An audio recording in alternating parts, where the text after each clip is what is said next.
Great. So hello, museum families, and welcome to RBCM at Home Kids, a play date through screens across British Columbia and the world.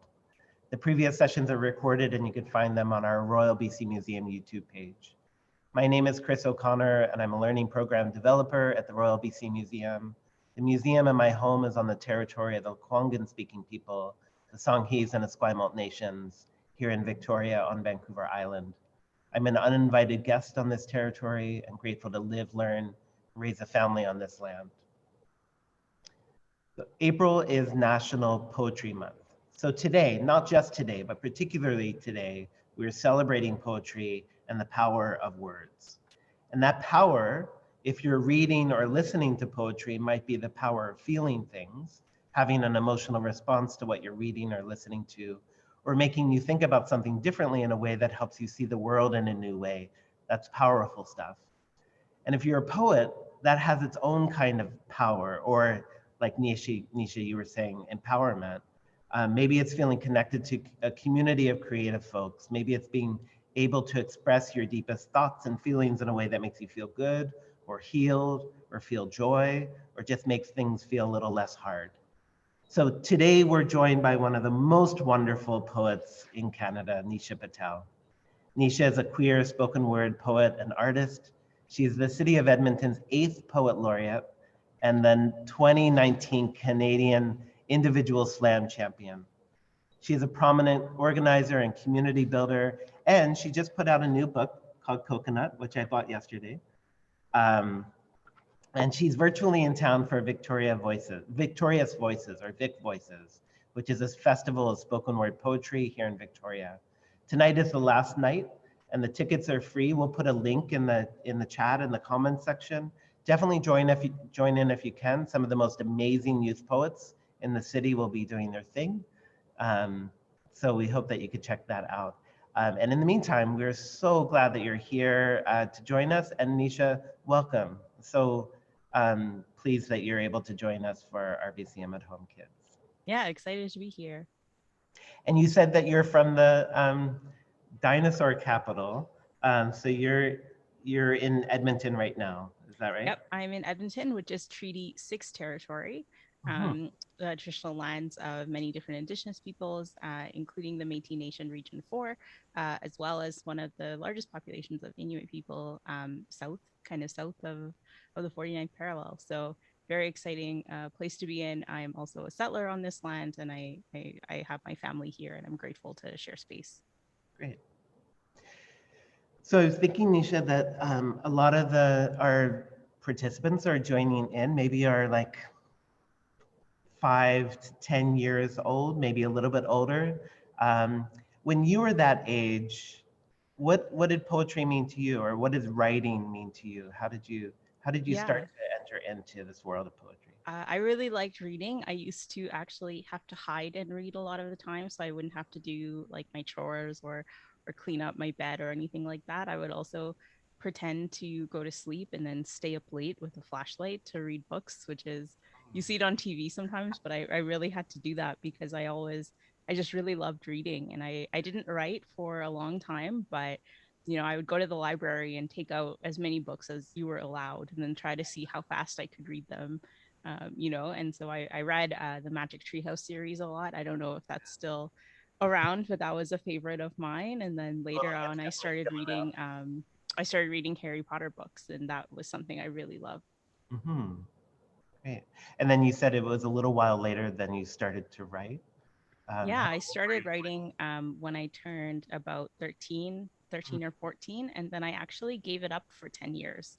Oh, So the age that you are now, I stopped writing because I was really scared that I wouldn't be able to do it as a job. But I came back to it when I was an adult, and now I do it full time. yeah. Well, thankfully you came back to it. And I was thinking, Nisha, that you're known as a poet and also a spoken word poet. When you're writing, maybe for some of our visitors that are new to poetry and new to spoken word, can you explain a little bit of what spoken word is and how that might be different than maybe like something you would read in a book? Yeah, for sure. Spoken word poetry is the performance of poetry. It's engaging with an audience. You write it with the intention of sharing it. And so sometimes if you write in your journals or if you write in a book, you don't know how anyone is going to read your poem. You don't know where they're going to pause or where they're going to, repeat words or anything like that. But in spoken word, if you're the writer, you get to control all of that. And it's a way to have a conversation with the audience and to let the poem live, in the open air and have a life of its own. Hmm. What does it feel like for you when you're performing? I saw you perform a couple of nights ago for Vic Voices. What is it like Yeah. for you when you're performing? I know it's different when it's virtually, and then being in a room Hmm. with people. But can you Yeah. explain? Performing is one of the biggest sources of my joy. Um, it just feels so special every single time that you get to meet people, and I'm really glad that I get to be here online. I might not have been able to come in person and meet people, so even though we're a little bit farther away and I can't see everyone in the room or I can't shake any hands or wave to anyone, you know uh, across the hall or something like that, it's always really special to take something that I wrote alone at home and have it out in the world for people to listen to. Yeah. And maybe on that point, Nisha, I'm just wondering, this past year has been like really challenging for lots, both kids and adults, and we spend a lot of time alone, just because of the nature of things, not being able to spend time with friends or family. Um, how has the last year shifted your writing or your thinking of yourself as a poet, or your writing process and your creation process? Yeah, the last year has been really hard. I am someone who has a few different illnesses. I have a few different sicknesses, so being sick, stuck at home is really tough. You don't get to see anyone, you don't get to interact with them. But on the other hand, I have been able to write a lot more than usual because I've been at home. I've been struggling to work sometimes, and I've been able to sit here and write new work, and I'm really excited about that because it's very different. It is a complete it's a new type of work for me, and so I do now a lot of visual poetry. So poetry that has a certain look. And it's funny because I do spoken word, which is out loud, so you don't always see the poem. But now I'm writing poems that you can hold, that you can touch for my next book. Hmm. So it's like visually sort of spaced out on the page in Yeah, a way that, exactly. Yeah, it looks like a certain way. It's deliberate, and it's sometimes it's pictures, sometimes it's words. uh-huh. So when you're reading that poem, do you visualize that as you're reading it? Do you visualize it on the page in that Yeah, particular? I don't know how I'm gonna read it. I Yeah, think right. I'll have to show some slides or something like that. I haven't decided yet. For sure. I think that I know that when I'm listening to poems, sometimes I don't understand it all as it's sort of coming to me, and I assume that that's okay. Um, so I'm just thinking for our the kids that will be listening to some of your poems. Do you have any sort of suggestions on how to um, be a active listener or how Yeah. to If take you're in poems? listening to a poem, it's important to listen to poems in parts, I would say. So if there's something you like, write it down or remember it, but you don't have to follow the whole thing. It's okay if you get lost a little in a poem because as I'm writing it out loud, there might be something that you want to read again, but you can't because I'm performing it. So you can't go back in time. And so really it's okay if you lose kind of the way the poem unfolds as a whole, but as long as you try to grasp individual parts of it, words or phrases, or in this case images, then it's important that that tells the story for you. Mhm. And I know one of the things when I've been at poetry readings, there's a convention of snapping. Yeah. If you hear something, and you could do this at home when you're hearing Nisha, that you can just snap to yourself or use the chat and put snap Yeah, snap. if Uh, you hear something you like, um Then in a poetry reading, it's very traditional to snap your fingers. So it's kind of like a little polite way to show that you appreciate something without being as loud as clapping, because you can still hear the poem. So it was something that I think started in poetry circles in the United States and have kind of gone all over the world. Yeah. Yeah, and it feels really supportive in a room with Yeah. people and then also you're hearing how it's resonating with other people too, which is Yeah, for sure. generous that way. Colton asks, had a question. How long have you been a poet? Yeah, I've been a poet for 6 years now, Hmm. and it's been very exciting and very scary. I used to do other kind of boring political work, which I don't really have to talk about too much because it wasn't as fun. But now I work in Sure, the it was really arts. important though. And I'm sure it was, but I get to work in the arts now. So I either work writing poems and performing, or I work with poets trying to help them in their writing. yeah.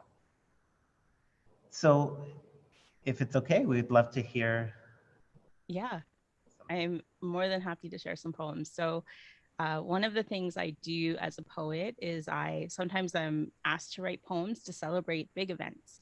And so this was a poem that I wrote in honor of a new library that opened up here in Edmonton. And it's really about how much I love books. In a dream, I was told how I would die. First, in a body that failed by the organ, my pancreas, my left lung, my tailbone, sugary veins that crystallized my body like candied ginger. Then my eyes, or the memory of them trapped in my lover's gaze. And when they too left this plane, I would live for a heartbeat longer in the pages of my last poem, something that was never told it was a farewell. And that poem too would die, alone in a book in a library, replaced with a new coming of age story from a young author that would get a six-figure advance. And from my star, I would watch and know that a life lived in words was a hard life, but a good life, a life worth dog earing, even once. And in the dream, when my bones evaporated in the heat of a regretful sun, and the memories of the hockey arena we fought over and the land we stole and sold to build towers that did not save us. I lived on like Virginia Woolf and Amy Winehouse before me, in the white crust of words and the paper cut, the first print, the echo of a closing book, the finality of an open mind. As a child, I wanted to be a hero who saved a city, and in the city that was saved, there were 100 children who dreamt too of saving something more than just themselves, who found their reflection in the back of a wardrobe and the inside of a tree, or in the empty space between a canyon, or the cold of galaxy flight. And in the dreams of my childhood, I saved not just the city, but the neighborhood cat and the skateboarding boys. I renamed Churchill Square, and I rebuilt the library where I pulled my first sword from the spine of an old book that taught me that heroes don't always wear capes or crowns, that sometimes heroes are rooms filled with stories that tell you that to be good enough, you just have to be a beginning that never stops. As an adult, I want to be a burned book. I want to be a toppled statue. I want to be never famous, always human, to die quietly and then all at once and leave nothing behind but the promise of a good line or a text message. I want to be a happy ending that stretches too long and never sells a single copy. I want to feel my city the way I felt when I was 8 years old, when I finally learned to read and still ran out of words for everything an 8 year old knows to be true. Some days are kept warm by dying suns, while others are ignited inside chests and carried through the night where the wild and sleeping things are. In a dream, I grew up and put the sword back inside my spine, passed it on like an old fable to the next child who needed it. In a dream, I was the first and second and third book. In a dream, I remained unfinished. Thank you. Yay.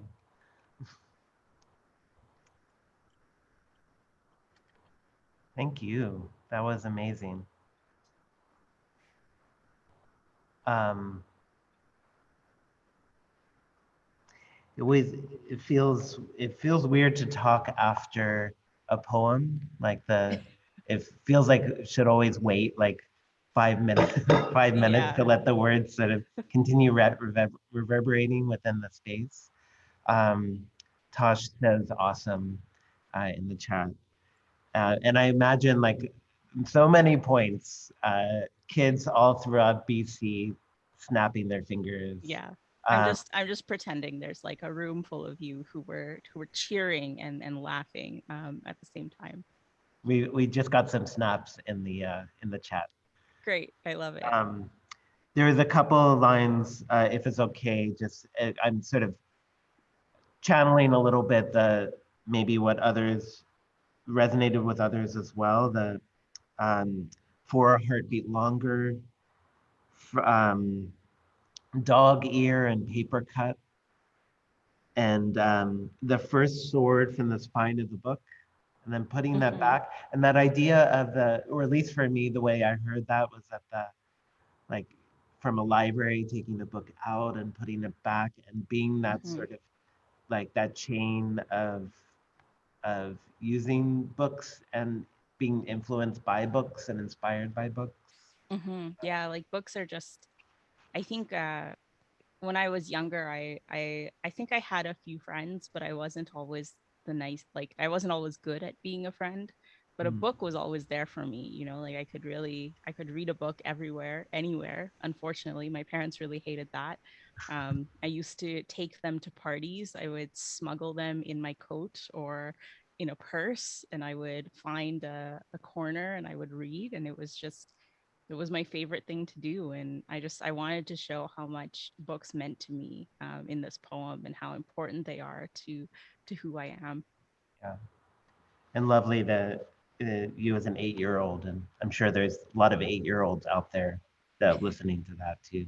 And Yeah. what is it like to now have a book, like to be able to put Yeah, out a book and to have a real book out in the world, and I wouldn't recommend it to 8-year-olds. It's more for adults. yeah, well, I was going to mention that it's Definitely there don't there read it there if are you're a kids child. watching, but there are also the grown-ups watching too. And this book is probably it's more for the adults than This is definitely for grown-ups, but I hope one day I'll write a book for children. But sure.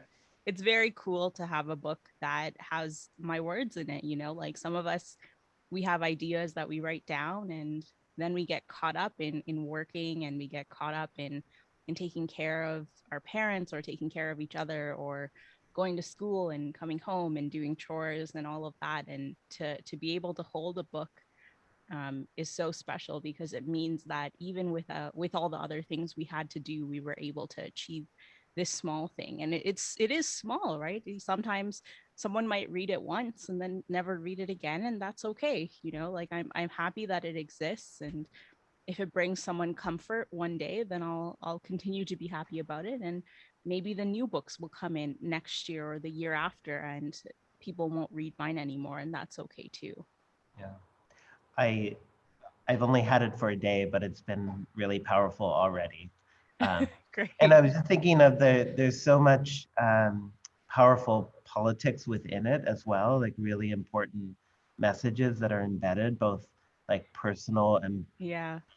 beyond personal or like collective. And uh, Yeah, I a was lot just of thinking, there's a lot of vulnerability in that book. yeah, A lot of me talking about my body and how I've felt about my body and different relationships I've had with family and with boyfriends and all of that. And so it's a tough book. It was a tough book to write, and but I'm happy to have it now out in the world. great. Bronwyn from Facebook, in addition to snapping, said she loved the finality of an open mind, and you just have to be a beginning. And what Wonderful. a melodic reading, also. Just like the the the artistry of reading spoken word is equally like Hmm. amazing. Appreciate We that. have a couple questions from folks. So Yeah. you love being a poet? I do. You know what? Like, I really do. Do you remember the name of your first poem? Yeah, the first poem I wrote as an adult was called Coconut, and now it's the name of my book. Yeah. That poem isn't in the book. It's actually not very good. But, you know, I decided to go with the same title for my book because it was a very important poem for me to write. It was me returning to poetry and it felt like coming home. So I always wanted to honor that moment. Okay. And then what is the title of your favorite poem that you wrote? Yeah, so it's actually quite inappropriate for children, so I'm not going to say it out loud, Okay. but it is the first poem in my book, and that's Right. probably my favorite title. But other than that, I've been taking the first lines of many of my poems and making them titles. And so my other favorite title is I Tell My Mother I Want to Be a Poet, which is the second poem in the book. Yeah. I was just reading that this morning. We have a question in the chat, which I think might lead well into the prompt too. So Mhm. can you kindly give some tips on how young kids can write poetry? Yeah, for sure. So a lot of poetry, especially when you're starting out, it has to do with your senses. You want to create things for people to imagine. And so describing something is good, it's a good step, but you want people to follow along in your story. So if you're a kid, you have a big imagination. Honestly, you probably have a bigger imagination than I do. And really, the problem is how you can tell someone about that imagination. And so you have to decide which story you're going to tell.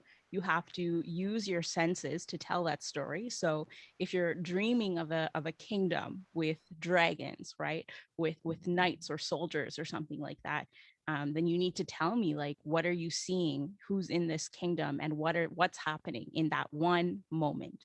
So really focus on one particular moment. So one day, or maybe a 5 minute snapshot. Give me a small window. Every poem is a window into someone else's world. And so that's a really great place to start. You can talk about your own life. You can talk about something that happened. Maybe you have a grandparent you really miss that you haven't been able to see right now, or you have a best friend that you do or that you are able to see, and you want to talk to someone about how to get to know them. And so that's a really great way to start. And yeah, I don't know if you want me to go into the prompt now. Sure, yeah. Yeah, so we're going to use our senses to describe a few things, and then we're going to write a poem out of that. So this is going to be a type of poem that's called a list poem. So basically, it's just a few things, one after another. And you're going to take your senses and make sure you're telling that story of this thing. So the prompt that I want you to write about today is tell me about your favorite book or your favorite object or your favorite toy.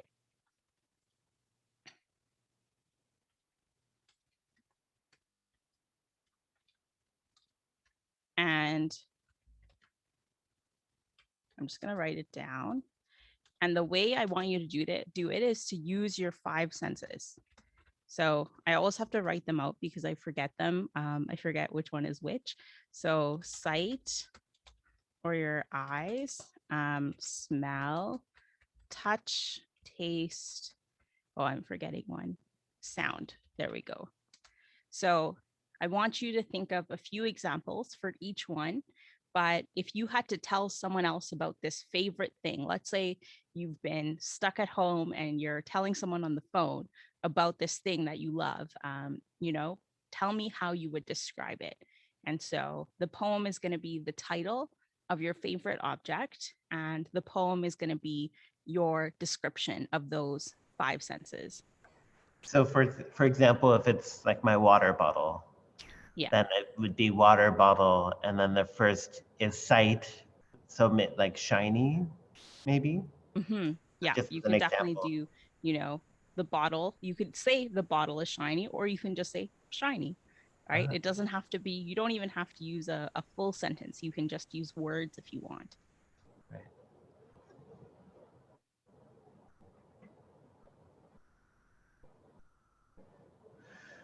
So you could try that at home, just thinking of that and doing it if you have paper and pencil nearby. and give a few minutes to.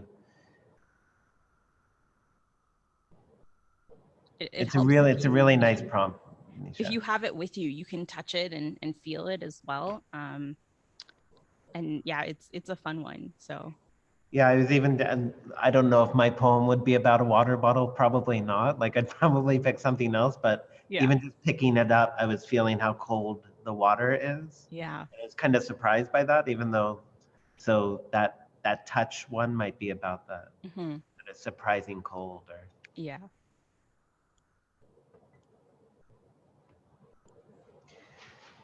so, Nisha, do you use prompts like this to if you're feeling stuck a little bit in terms of your Yeah, writing? so when I get stuck, I actually just read poetry books and I try to figure out how someone else wrote their poems. So often someone will write a poem that's really good, and I'll think, wow, I wonder how they did it. And figuring that out for me is writing my own poem. And so, and a lot of the time, the poem doesn't look like theirs, it looks completely different, but I use other poems as inspiration or I use prompts as inspiration. So Okay. someone tells me, write about your favorite thing, or sometimes they'll be like, finish this sentence, or maybe I'll listen to music and hear a word I really like. And so all of that is part of the conversation. Okay. So we'll just give a few more seconds just to finish that off, whether it's like a toy or a favorite book or maybe a favorite clo like clothing. Um,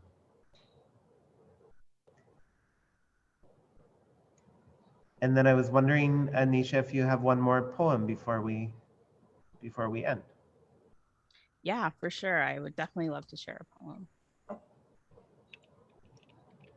So I hope everyone is finishing off. You can always try this with something else. A really cool thing to write about is also a person. If you want to talk about your favorite person, or if you want to talk about you, you can use the same sensory prompt.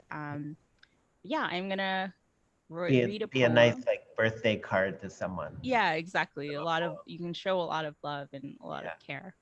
right.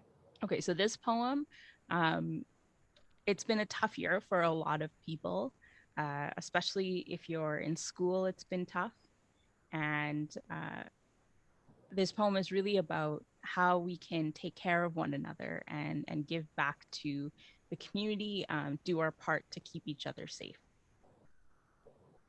What keeps me up at night is the fear of failure, the propensity for doubt that burrows into my bones, heavy with ache and longing. It's the fear that those I love will lose their time before I can see them again, lose their jobs or lungs or roofs, their siblings or friends, and call out to me when they need it most. I used to think that success made you untouchable, that you could build an empire of yourself, make yourself a monument or a statue all alone. But the closer I get to halftime and the game's end, the more that I realize I'm wrong. Because we're built for hands in hands, hair braided and interwoven across backs, arms and arms, over hips that strain to step forward. We're built for the labor of laboring for the good, for filling in capitalism's gaps, holding up those who need it most. And in the wakathons and walkathons and marathons, the charity 5Ks and the skip ropes and the chocolate almonds that we sell, we're most likely to see each other as we are. Oh, I apologize. Lovers of lovers, mutual aid and aided hearts. No one left behind, no one left alone. Oh, I am so sorry. I'm going to keep going. Some days I can't sleep, and it's for the chance at a better tomorrow. Is it worth it to give yourself something larger than you could ever be on your own? To share what you have in excess and even that which you don't, and see it fuel a dream or a lifetime, a successful day breathed out once more. Libraries prep meals for children home from school, while maker spaces seed ideas in slumbering minds for new growth. Newcomers share the language of the nod and the gesture as friends are born of the seasoned fruit and the old landkeeper's tales. Across borders, inmates get their voice back once more, while teens take to the streets to bail their mentors out for freedom's cause. And through it, those who give know that giving without take is human nature, has been the way through battle and storm, across palms lines and star flight and sunsets on cold frost. We need each other to share warmth when the chill comes, for giving to each other has always been the way to come home. These days, I am an everyday philanthropist.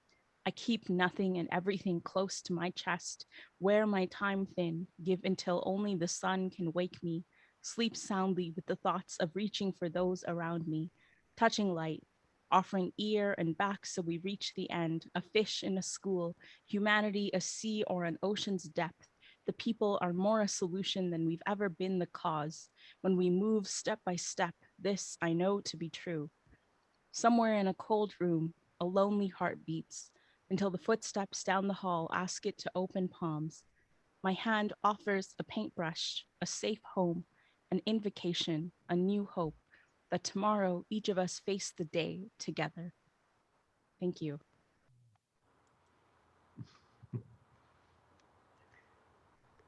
Thank you. So snaps for sure. Yeah, I just apologize. I usually don't have to cough Oh, in the middle of a poem. So um, snaps from my class as one of the, so imagine a whole class of snaps wonderful. uh, I love it. and lots of other snaps too. Um, Monument of Statues All Alone, newcomers sharing the language of the nod. I love that. And then share warmth when the chill comes. Hmm. That's so beautiful. And thank you so much, Nisha, for joining us and sharing the. You talked a couple times about the vulnerability of sharing, and I just want to honor that. Just like that, just to write something, but then to perform it is a vulnerable act, and it's a generous act, and it's a needed one. And I said I just want to thank you for all that you do. Yeah, no problem. Thank you for having me. And wanted to come back to the very first thing that we did was to ask you what are some words that are that make you feel happy. So we actually were experimenting a little bit with a poll. So we're going to put up a poll just at the end, Nietzsche, just to sort of see. So we're going to Okay. launch a poll. Both we're going to try to do that. We're experimenting a little bit with it on Facebook Live. So Okay. we should see that. Yeah, okay, so what words make you feel happy? So these are the ones you can choose from.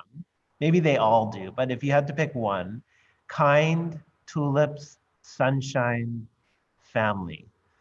If you're on um, Zoom here, you'll be able to see it. So feel free to pick, and let me think, what am I gonna? Okay, so I just submitted mine. Um, and we'll see just which word sort of surfaces as one that makes us happy. But it's so many of those words that you were speaking just really resonated and made me made me Yeah, feel for good. sure. I think some of my happy words are a lot of food, honestly. I just Oh love yeah, food. I have diabetes. I don't know if any of the kids have diabetes. Some kids do, and it's really tough. So yeah, sometimes you don't get to eat what you want. And sometimes if I'm being really sneaky, I get to have a little bit of something I really like. So I think nice. all my happy words are food. Yeah, I think you're not alone. Food is just definitely a happy a happy thing, but also like a necessary thing, especially with diabetes. Um, So Jenny, did you want to launch that, the results? See Yeah, what, I'm just waiting for the ones on Facebook to go up. We can come to those ones after, but I can show you the results for the one on here. okay.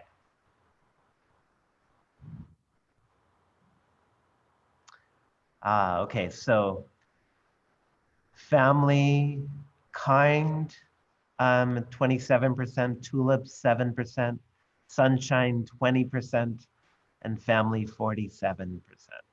All really lovely. And also I was thinking of your word, Nisha, empowered too, which might have been the one I picked if that was on the list. So. And we got the results back from Facebook that there was 2 votes on Facebook and both of them voted for sunshine. Oh, nice. Great.